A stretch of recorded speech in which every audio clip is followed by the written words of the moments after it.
On this episode of Slainte, we head to Steinhart Distillery in Arisaig, Nova Scotia. This humble coastal area boasts a distilling artist whose gin recipe has been passed down from generation to generation for over 300 years. We'll find out how the focus on quality and local sourced ingredients has helped his family win some impressive international awards and bring the heart of Germany into our own backyards.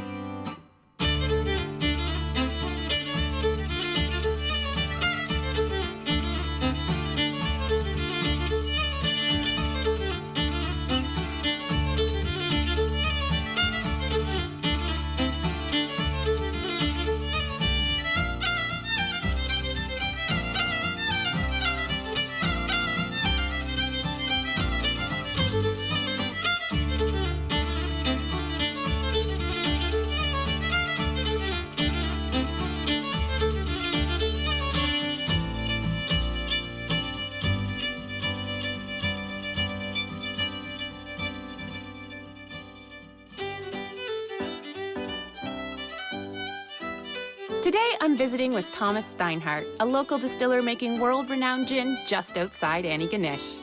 Thomas's story may be well known to the community, but I was eager to learn more about how his heritage and family values had played a critical role in the success of his business, and how he had carried that through into the spirits he'd crafted. The distillery, he opened in October 2014. Till then, I was doing all kinds of things, from gentleman farmer to having a restaurant. Whenever I needed cash, I just worked. I'm a millwright and a mechanical engineer by trade, so it's easy to pick up a job, make a few bucks, and then eventually I decided to open my own distillery. Since I learned distilling from my grandfather when I was young, at the time I hated it. Well, not hated it, I disliked it. Since my buddies were out playing soccer, I had to help my grandfather, but now I'm very glad that I did and that I paid attention. There must be some techniques, though, that he passed on to you. Oh yeah, like how to make the mash, what temperature to ferment it, how long to ferment it, when to distill the separations. Like if I make vodka, anybody can make vodka. Vodka is the absence of flavor and taste, so you make sure you have enough heads taken away. Heads is the stuff that comes out first. But if you make something with any flavor, you want to get rid of the heads, the poisonous stuff, and then you have a lot of esters and a lot of flavor compounds. And if you miss them, your product after just doesn't taste right. It's great that you love what you do. I see some things around the shop that hint at that it's not worth doing things if you don't love it. Exactly. And is that your motto in life? Yeah. You don't like it, you don't do it. Life is too short. Indeed. Did you know that your product would be so popular when you started? I had no idea. I figured, well, it's a fun way to make a living, and I'm kind of surprised somewhat that it spread fairly fast. Like, we are across Canada, we sell in China, we sell in Europe, the States later this year. Do you have a favorite? My gin, of course. Gin always was my passion, always will be. Why is that? I don't know. Good gin is so complex, and so you have to try it to understand. Like, a lot of people say it tastes like eating spruce tips, but it's not. A good gin doesn't taste like it. And there's so many good gins out there. Like, you can have a gin every day, and it tastes different every day. So what is it about your gin that you love so much? Well, have you seen my bottle? Yes. It says, if I could explain how this gin makes me feel. And I cannot explain. You have to experience, you have to try it. Like, if you look at all my bottles, I don't put blah, blah, blah on there. It's basically on it, but has to be on it by law, a little artwork. I want to sell the products, not a story. Thomas, how have you found the community's response to the products that you're making here? 99% of all people love it. They're here on a regular basis. The 1%, you always get them, and that's all good. Like, they're very supportive since, I employ people from around here. They don't have to travel far. If you look at the bathroom wall, you can see where they come from, since everybody can put their name there. How did that start? Oh, well, last year we had a little kid smearing something on the wall with a marker, and I decided instead of painting over it, put some markers out and let everybody have a turn at it. That's wonderful. Are there other things here that kind of started off that way? They weren't supposed to be like that, but then one thing led to another. Well, that we have a piano in here and a guitar. You know, people used to come, it happens, somebody brings a guitar from the car, that I got one, and then my son said, oh, there's this piano, shall we get it? And we got it, and, you know, little Kaylee kitchen parties starting to happen. I can't play an instrument, but customers come, they sit down, they play, and the next one joins in, and it's quite fun. Yes, very wonderful. Thomas, do you offer any food here as well? Of course we do. We have a schnitzel shack. We basically offer schnitzel, different versions of it, on a bun, and Jäger schnitzel, and schnitzel put in, and all we offer is schnitzel. Since I figure you do one thing and you do it good, it's way better than having, 60, 80 things on the menu, and nothing is really good. When people come in here, Thomas, what's the overall experience you want them to have? Just to relax, have a good time, and enjoy the spirits, and take some stuff home, or not, doesn't matter. I want everybody to have a good time. Having learned the art of distilling from his grandfather years ago, Thomas's son Johannes was trying his own hand at the craft by apprenticing with his father at their distillery. So I'm a bit of a jack of all trades around here. If we need to bottle bottles, I bottle bottles. If we need to put mash in the tank, I put mash in the tank. Just anything that needs doing, really. And what do you think about learning from your father? It's wonderful. He's a very smart man. Like, the things he knows amazes me. It's anything around the farm. It's like the lawnmower shuts down. Dad, oh, you just gotta do this or that, and it fixes it up. Do you see yourself working here in the long term? Yeah, totally. I think I'm gonna get my engineering degree, go out, make a name for myself, and then come back here and run the stills. Johannes, tell me a bit about where these family recipes came from. It's from your great-grandfather? Yeah, my great-grandfather. He, in Germany, essentially, every farm has a still on it. So the farmers have their spent crops that they use for whatever, and say, for example, everyone wants, like, there's one person that's gonna buy cherries. If 20 farmers grow cherries, it's the first one that gets cherries that sells. The rest of them are just left with cherries. And what do? They throw it in the still and get liquor out of it, and then they can sell that all year. Wow, so it's almost a tradition. Yeah, yeah. And then it's just passed on through generations. So are we gonna lose you to somewhere else, or do you think you'll end up settling here as well? I mean, we have this thing where in this small town, everyone, oh, the second I can go, I'm gonna be gone. Then everyone goes, but then 10, 20 years later, we all come back. What's your favorite thing about working here? Anyone that comes here, they're here to come and be happy and drink and eat, you know? There's no one that's like, there's no one grouchy. They're all just happy about it, and you give them their food or their liquor, and they're through the moon. Next up on Slainte. Thomas gives me a tour of the Steinhart distillery. We see some behind-the-scenes ingredients in the production of his world-famous gin, and I get a chance to talk with some of the staff at this award-winning distillery.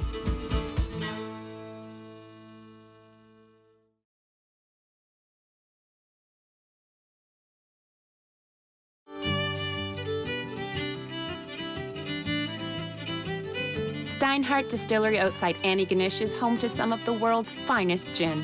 Having learned about the history of the recipes Thomas used and how his craft had been passed down from generation to generation, I was eager to see the heart of the production room, the distillery. So this place has got a lot going on in it, Thomas. Maybe you could show me around a little bit. Yeah, sure. Let's start where it starts. Okay. Over here. This is our cream. There's space for everything. Okay. There's winter wheat, comes in PI. Oh, wow. So we run it through this hammer mill. Okay.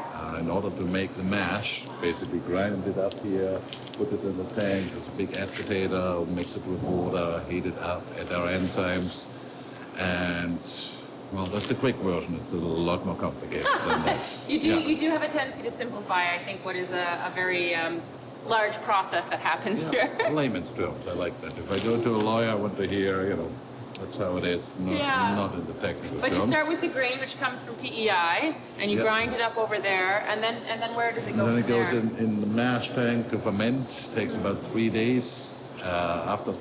In 3 days, the yeast will turn all available sugar into alcohols and all hodgepodge of other things. And that's when distillation comes in. Distillation doesn't make anything. Distillation only separates ingredients. And that's what these That's what stills the are two over stills here. are. The big still is for our base alcohol. It's for making grappa. It's for making, behind you see a couple of barrels of beer brandy, where they made together with big screws. Wow, yeah. And Yeah. so you've got stuff just aging there. Yeah. Okay, wow. And what's in this guy over here? This is Rhubarb Gin. We don't use any artificial flavor or flavors in the bottle. You can see, it used to be rhubarb. It still is rhubarb, but all the color is gone, all the flavors. Wow, that's strong. It is. But alcohol is a very strong solvent. It takes all the color and flavor out of it, and we just strain the rhubarb out, and we almost have rhubarb gin. Oh my goodness. And how long does it sit in here? About 6 weeks. And how often do you have to check on it and taste it? We every day. Every stir day? it. We stir it with Oh. a paddle, and yep. And all of these ingredients laid out here, this is for... That's for the gin later. You're getting ready to make some gin later. Basically means we have to zest all the citrus. I think Al already started.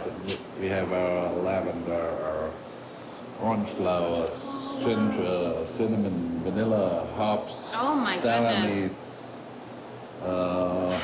angelica root. There's a bunch more going in there. Yes, so I'm sure Yeah. this isn't everything. This No. is just some of the products. And cinnamon? 26 all in all, yeah. How do you know if it's true cinnamon? Well, if If you I eat a break- lot of it. No, if you break it up, Yeah. and it breaks in tiny little pieces, and it's true cinnamon. If it's a real hard chunk and you have a hard time breaking it up, Yeah. it's still cinnamon, but it's not true cinnamon. Oh. It tastes the same. This one you can eat a lot more, put it in your tea or coffee, Yeah. or whatever you want. Yeah. Okay, well that's good to know. And then you've got some vanilla here that just Yeah. smells amazing. And star anise. Yeah, cardamom, allspice, grains of paradise. Oh my gosh, that smells good. So good. Wait till we grind it up. Yeah? All right. Junipers. And then these were orange blossoms? Orange blossoms, It's yeah. just smelling everything here. Oh my gosh. And this all goes into the gin. Yeah, Wow, so many different things. that's why gin is amazing. You have all these complex flavors and tastes, and Just it's amazing. Yeah, and you just make them. Nothing really sticks out besides the juniper. Yeah. Like the juniper, in order to be a gin, has to be dominant. Yeah. But everything else just kind of lives underneath the Yeah. surface. Yeah, you put it together, and together they taste fantastic. Oh, very interesting. So gin goes in this guy, and then you've got a couple more over here. What goes? Are these at just different stages? No, that's for everything else. Okay. There's still, every window you see is technically a separate distillation. Oh wow. And we have to bring the alcohol up to 95%. And the higher the alcohol, the harder it is to get the water out. Alcohol and water, they're azeotrope. They really like each other. And the more Yes. water you take out, the more the alcohol hangs onto it. Okay. So theoretically, you only can distill to 97.4%, I think it is. Theoretically. Theoretically. I was impressed by the level of skill and ingenuity Thomas used in distilling. To learn more about aspects of the business side, I spoke with Shauna, the distillery's office manager. When I first started here, I didn't know anything. I didn't know anything about the product. I didn't know who Thomas was. But now, once we started up, I know everything from the distilling to how it's made, all the work that goes into it. And it does seem like it is a lot of work. It is a lot of work. Do you have a favorite product that he has? Maple vodka. Definitely maple vodka. Tell me about that. So the maple, we use pure maple syrup, so there's no artificial into it. We do a lot of local producers. I know Jason Havicourt was our last batch of maple syrup that we had, so it makes a very smooth drinking. You don't have to mix it. You can drink it over ice. You can drink it with pineapple juice, orange juice, or ice cream. So there's quite a few things you can do with it. Wow, I'm really looking forward to trying it later. It sounds amazing. Shauna, can you tell me about some of the awards that you guys have won recently? Okay, so recently we won Canadian Distillery of the Year. We won Canada's Best Gin. We won a double gold medal on our organic. We've won gold medals on our gin, silver medals on our blueberry gin and Haskap gin. There's a lot of awards. Yeah. There's really too many to list. That's fantastic. So Amazing. we're just waiting for the results for one of our Japan competitions that we were in. So hopefully it'll be good news as well. I'm sure it will be. Can you tell me about some of the experiences that you guys offer here at the distillery? So we do tours and tastings. We also do a Gin Institute weekend. So the Gin Institute weekend we do in the fall. Customers can come in on a weekend, make their own gin, have cocktails with us, have some meals, get to take home what they made. So they love that experience. So they kind of get the real one-on-one time with Thomas. So People will travel for what they're interested in, but I think it's amazing that they travel really quite so far. they travel just for, a certain product. So we have one lady from Ontario. We call her Rhubarb Gin Lady. And she traveled down from Ontario just to drive back home, and she bought over $1,000 worth of rhubarb gin. So, wow. yeah.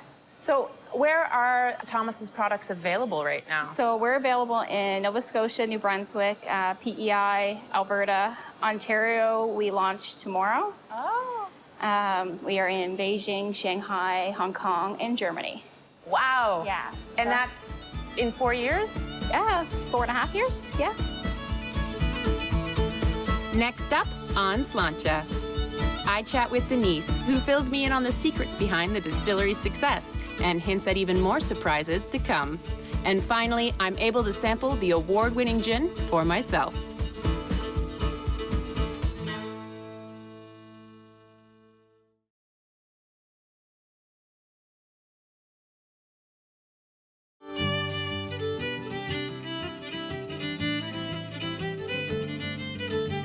Touring the distillery with Thomas and learning about how he had crafted his products from his grandfather's family recipes with local ingredients had been a delightful journey.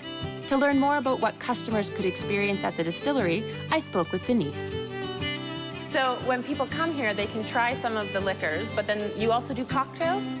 Yes, the bar staff will make you certain cocktails. We have a list. They're not available all year round. In the winter time or after Thanksgiving, we do scale back our bar and our staff just because we don't have the same demand. But most times, there's a large selection of cocktails that you can just come and order. Oh, that's wonderful. What other things can people do while they're here? Well, we also have a restaurant on site, in German food, of course, so to go with Thomas's culture. And that's very popular. This is only a second year for it. He does have more things in the future, I guess. I don't know if I can say or not, so I won't. Fair enough. Yeah, but no, he's always thinking. Like, he's always thinking and creating. It's just his mind that he has. Well, it seems that he's created quite an array of wonderful products here. You guys must be very proud. Oh, yes. It's a wonderful spot to work, I gotta say. Everything is sourced locally. Our fruits that we use in our vodkas and our gins are all local, probably within 100 miles of the place. There's not too much that we source outside the country other than our bottles and our corks, because just for the quality that we're looking for, we just can't get that here. But the actual ingredients that go into all our products are sourced locally, and we do make our alcohol on site. What do you think of the story of Thomas learning about this craft from his grandfather and then bringing it here? Oh, I think it's amazing. Like, I think anything you learn from your elders is fabulous, because those are stories that you can tell to your children, and those experiences a lot of people don't have in life. And I find nowadays, especially with social media and all the other experiences, I guess, that people have that are not really true experiences. I think anything you can learn from, especially your parents or your grandparents or even your great-grandparents, is amazing, because that's a story you can tell forever. And he's passing it on to his son. So it's pretty cool. It's very special. Yeah. Gin was one of my favorite liquors, and I was excited to finally get to try Steinhart's. But it wasn't the only drink Thomas had lined up for us to taste. So what are we trying here today? Well, you have a small selection of what we have. Your first one is a Maple Vodka, our biggest seller, award-winning, of course. It's all Nova Scotia maple syrup, spices, and my alcohol. Oh my gosh. It's not as sweet as you think. It smells very sweet, but not in like an artificial sweetness. It smells very pure, like it is delicious. Pure. There's no sugars of any kind added to the maple. Beautiful. All right. It's It's a real sipper.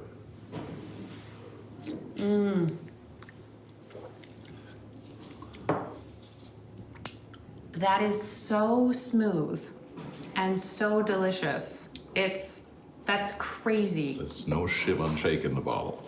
It's gorgeous. Yeah. It's very, like the flavors in it are so bold. Yeah, I see why this one is incredibly popular. That is amazing.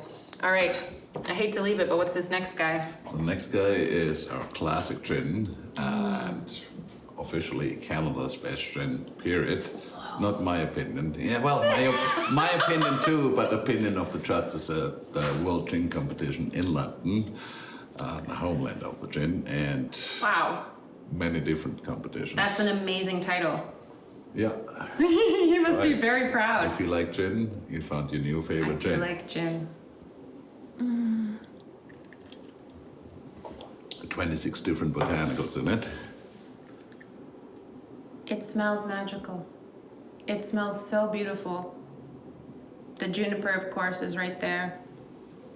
And then, as you said, like it's really hard to pick out I know what some of those ingredients are. We were looking Yeah. at them, but I couldn't tell you individually just by smelling Most it what's people there. cannot.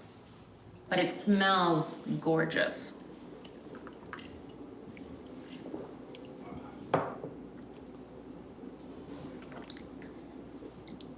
And it tastes even better. That is unbelievable. I love it. I love gin. I love the juniper, but this one is so much more complex. Yeah, I really like this. I'm gonna have to You take do. some home. Cheers. Cheers. Next one is Rhubarb Gin. Okay. This year is actually the first year that we have Rhubarb Gin till August, since we normally have been sold out, but we bought probably 20,000 pounds this year. My regular gin recipe is slightly modified, and then we macerate, as you guys seen earlier, the rhubarb in it, where the alcohol takes all the flavors, Yeah. the color out.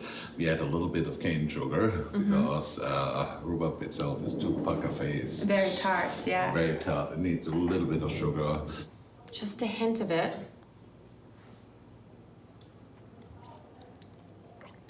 Way more in the taste. Oh, that's good. And this with a gin and tonic, and you muddle a few strawberries in, like literally squish them, throw them in the glass, squish them with a muddler, it's called, and then make your gin and tonic with the rhubarb. It's to die for. And now this one's a little bit darker. Which one is this guy? This is a wild blueberry gin. Oh, okay. All Nova Scotia wild blueberries. It's a little bit tart. Like I would, well, if it's your palate, you drink it straight as a martini. If not, just with a little tonic, and it definitely likes lemon. Blueberries always like lemon. Do they? It's acidity and citrusy, but kind of enhances the flavor a little. Okay. Wow.